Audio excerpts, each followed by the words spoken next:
everyone, welcome back to our YouTube channel here at Coracle. Today we will introduce you to a new mini-series, Chats with a Co-Founder, where we will be speaking with Samy, one of the two co-founders of Coracle.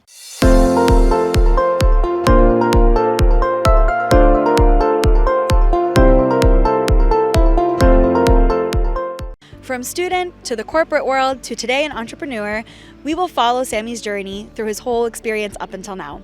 Hopefully, this can help other students who are interested in pursuing an entrepreneurial path as well. So with that, we'll send it over to Samy.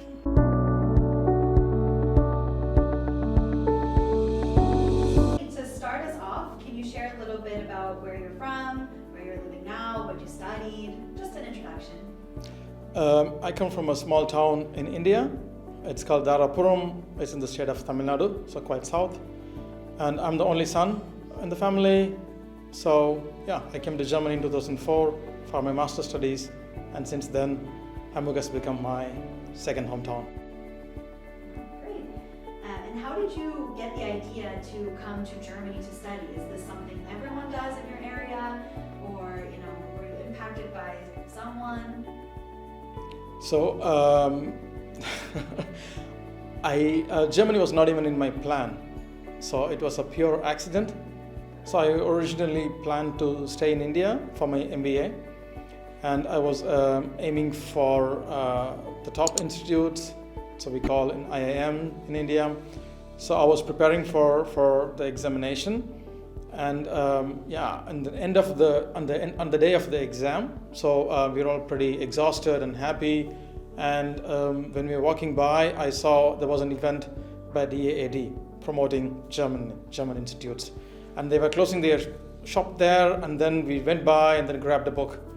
And that time it was the booklet of all the universities and courses in a printed form.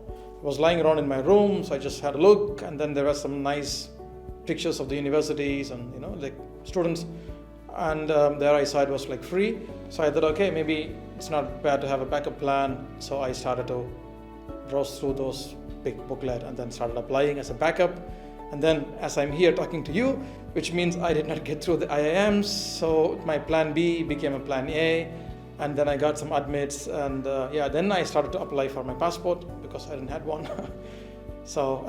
And then my journey took that way. That's how I kind of landed in Germany. I never had any idea about Germany or the universities, to say. Cool, awesome. And so when you decided to, get your passport for the first time, what were some of the barriers that you faced in the whole process of coming here to Germany to study? The biggest challenge was I had no one to reflect on, because Germany was not the hottest destination at the time. So all the processes were kind of we had to do on our own. Internet was quite slow and expensive at that time. So it was more doing on your own. So we didn't have much to research. I just did on my own, be it the visa application or even sending the university applications. Those days we have to send per post each application to each university. So there was no uni assist at the time. So I wouldn't call it as a barrier, but it was quite challenging as you practically had to do everything on your own without any guidance. Did you feel any pressure being the only son to come to Germany and leaving your family behind? I didn't really.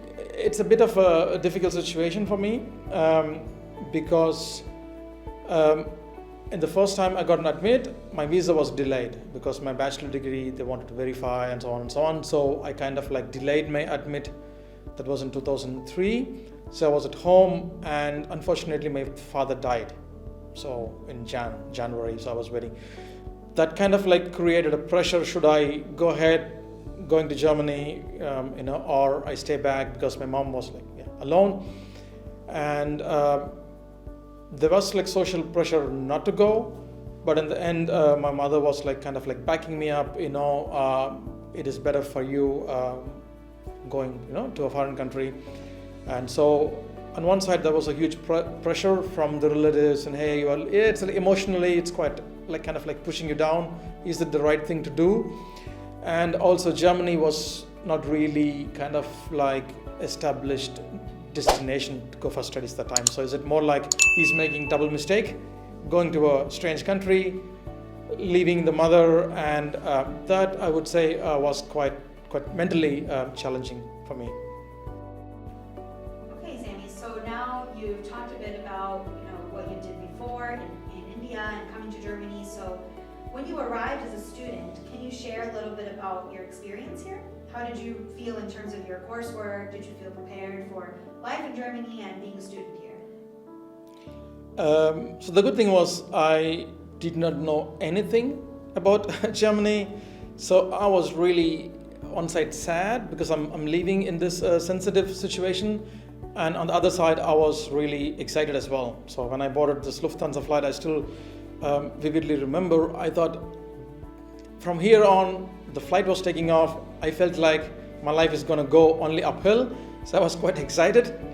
But that excitement got kind of shaken, because in September the weather was quite harsh that time. So you kind of hit the reality. You're really physically away from your family and friends. The weather was horrible, I must say, especially also in Hamburg, and it was more like a mixture of excitement and homesickness, and so sometimes you're very happy, sometimes you're very sad, sometimes.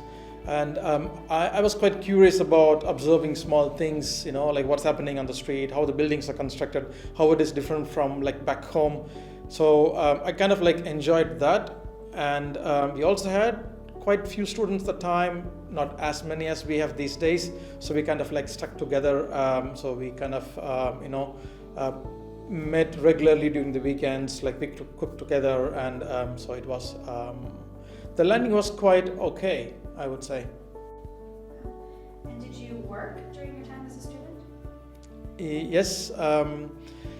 The initial first semester, I thought I'm going to focus on the studies. You asked about the lecture. I was also working in India before I came here, so I kind of lost the learning mode, being in a classroom, and I was more focusing on kind of adapting to the classroom learning mode.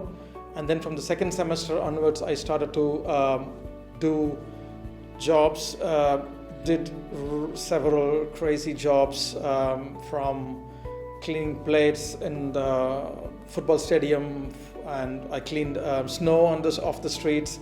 That was quite enjoyable job, and worked in Burger King, few other jobs, and then after 6 months or so, then I kind of got a job as a work student in a company. And then all those physical work stopped, and then I was doing part-time job in a company.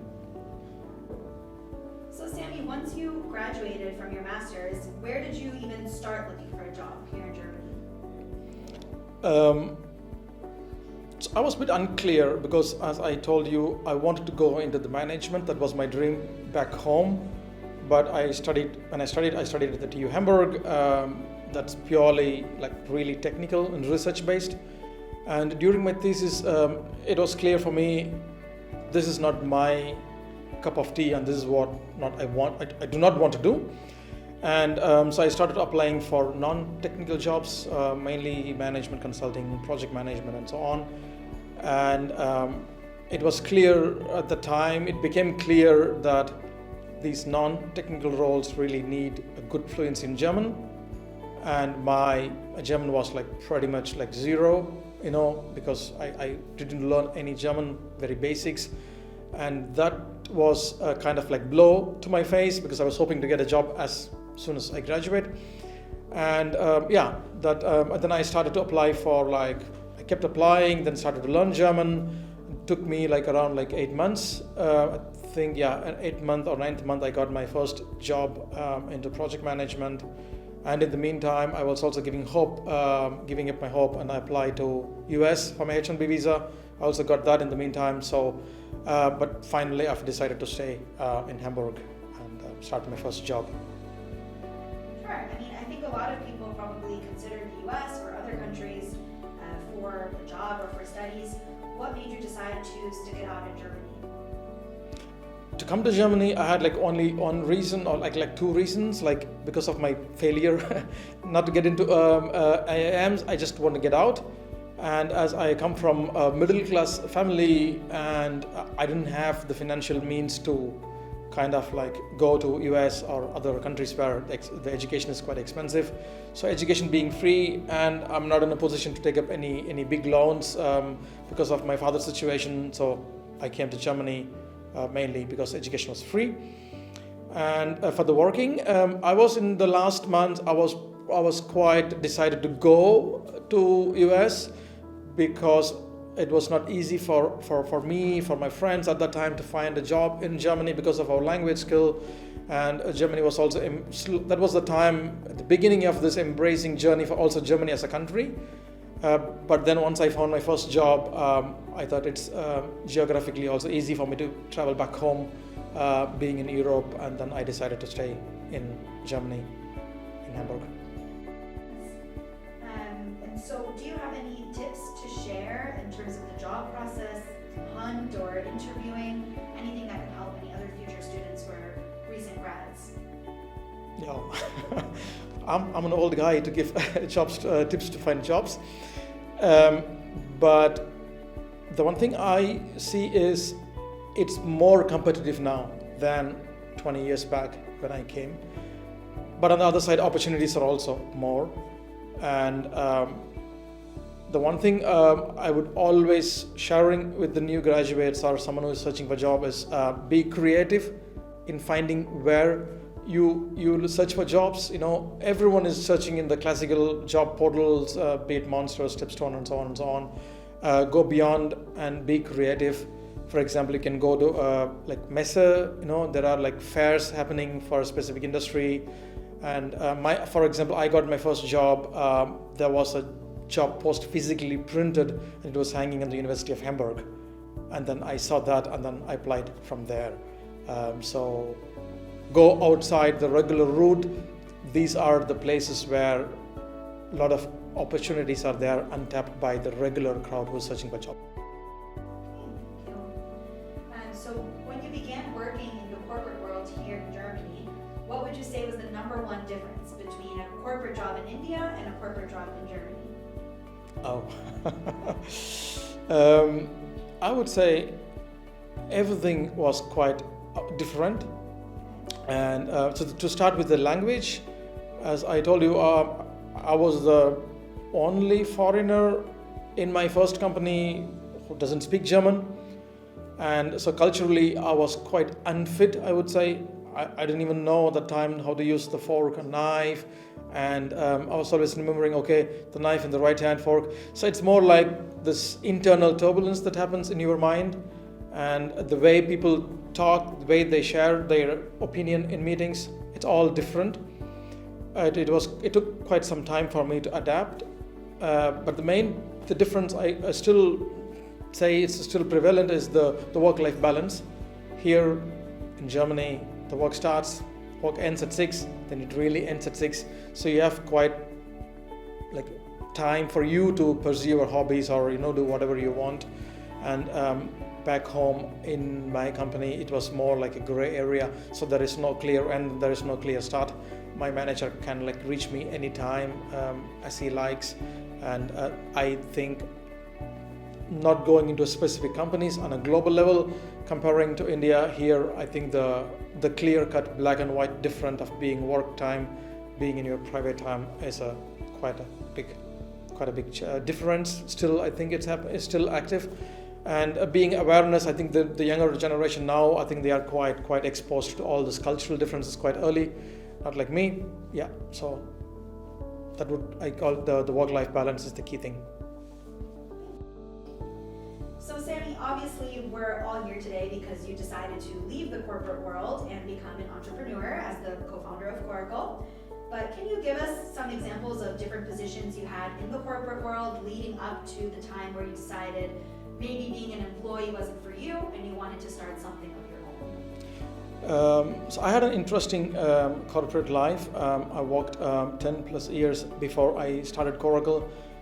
And the year before Coracle, I had like no idea that I would do something on my own.